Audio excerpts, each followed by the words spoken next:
D'une simple écharpe dont on parlait à l'instant. Je vous propose d'écouter ces conseils rassemblés pour nous par Julien Roux, Nathalie Pellerin et Guillaume Vuitton. Sortir masqué, oui, mais comment faire quand on n'a pas de masque de protection? Un bandana, un foulard ou une écharpe faute de mieux, est-ce une bonne idée? Nous avons posé la question à cet infectiologue. En fait, ça peut être pire que rien. Pourquoi? Parce que si vous utilisez une écharpe toute la journée et que vous crachez dedans et qu'après vous l'utilisez, c'est-à-dire que vous l'enlevez en rentrant chez vous, sans vous laver les mains, sans la nettoyer à plus de 60 degrés, vous participez à la circulation du virus. À manier donc avec précaution. Si cette protection n'est pas validée scientifiquement, certains soignants la recommandent tout de même pour diminuer les projections. Et si la solution venait des masques en tissu?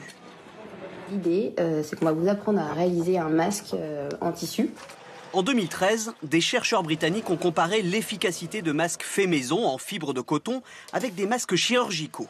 Et voici leur conclusion. Les deux types de masques permettent de filtrer de manière significative les microbes expirés. Mais le masque chirurgical est 3 fois plus efficace que le masque en tissu.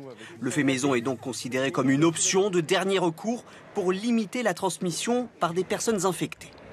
Autre piste, laver un masque jetable.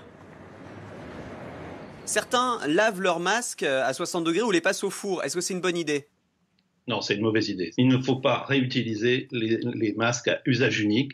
Quand on a un masque à usage unique, on l'enlève et puis on ne l'enlève pas. Comme ça, parce que comme ça, vous saisissez la partie qui est possiblement contaminée, vous l'attrapez par les élastiques ou par les ficelles, vous le mettez dans une poubelle et vous vous lavez les mains.